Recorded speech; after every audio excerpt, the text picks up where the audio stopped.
Se você está vendo isso agora, talvez seja porque algo que foi escrito na Bíblia há mais de 2000 anos está sendo novamente discutido enquanto o mundo observa tensões envolvendo o Irã, Israel e grandes potências globais.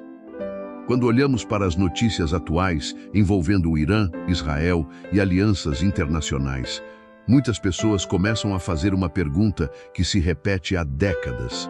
Será que a Bíblia fala sobre essas nações? E a resposta surpreende muita gente. A Bíblia menciona diversas regiões e povos que existiam no mundo antigo e que continuam existindo hoje sob outros nomes. Um dos exemplos mais conhecidos é a Pérsia, que é o nome histórico do território que hoje conhecemos como Irã. Durante séculos, a Pérsia foi um dos maiores impérios da história antiga, e esse império aparece várias vezes nas Escrituras. No livro de Daniel, por exemplo, há uma visão profética sobre grandes reinos que dominariam o mundo. Em Daniel capítulo 8, versículo 20, está escrito: "O carneiro que viste com 2 chifres são os reis da Média e da Pérsia." Esse trecho mostra que, já naquele tempo, a Bíblia descrevia o surgimento e a influência do Império Persa.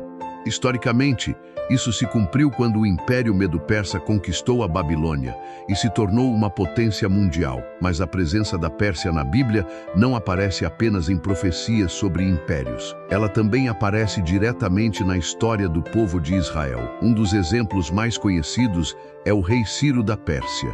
Em Esdras capítulo 1, a Bíblia relata que Ciro autorizou o retorno dos judeus para Jerusalém após o exílio babilônico. O texto diz que Deus despertou o espírito de Ciro para permitir a reconstrução do templo em Jerusalém. Isso significa que, em determinado momento da história, o Império Persa teve um papel importante na restauração de Israel. Outro episódio famoso acontece no livro de Ester.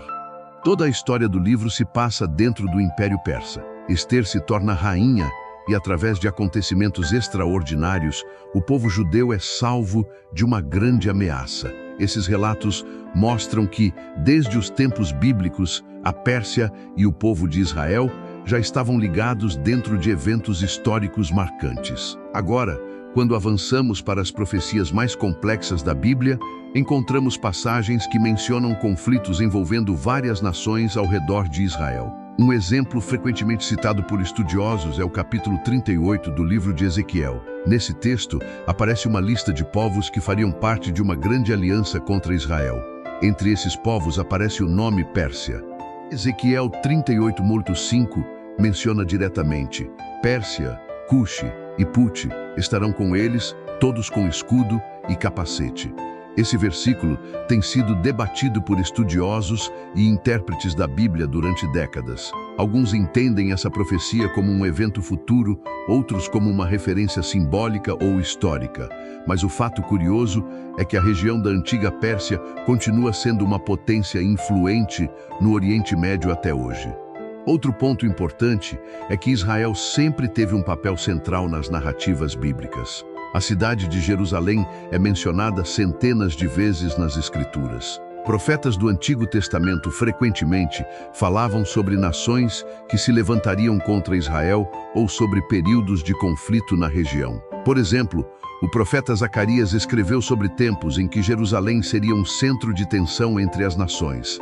Em Zacarias 12:3 está escrito: "Naquele dia farei de Jerusalém uma pedra pesada para todos os povos." Muitos leitores da Bíblia observam que ainda hoje, Jerusalém continua sendo um dos lugares mais sensíveis e disputados do planeta em termos políticos e religiosos.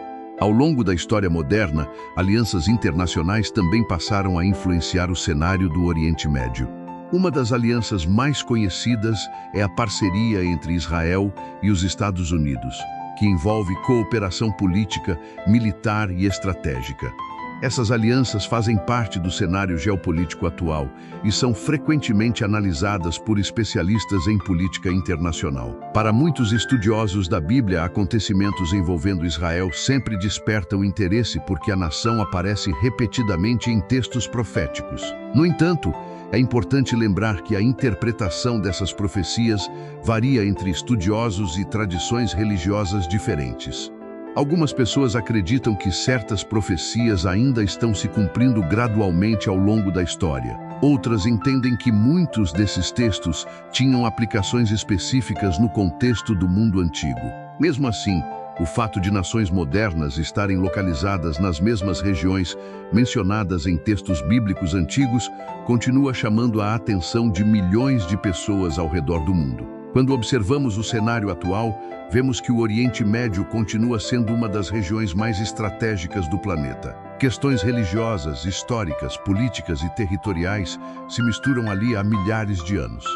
E por isso, sempre que surgem tensões envolvendo Israel ou o Irã, muitas pessoas voltam a olhar para os textos bíblicos, tentando entender se há alguma conexão entre história, fé e acontecimentos atuais. Independentemente da interpretação, a Bíblia permanece sendo um dos livros mais influentes da história da humanidade.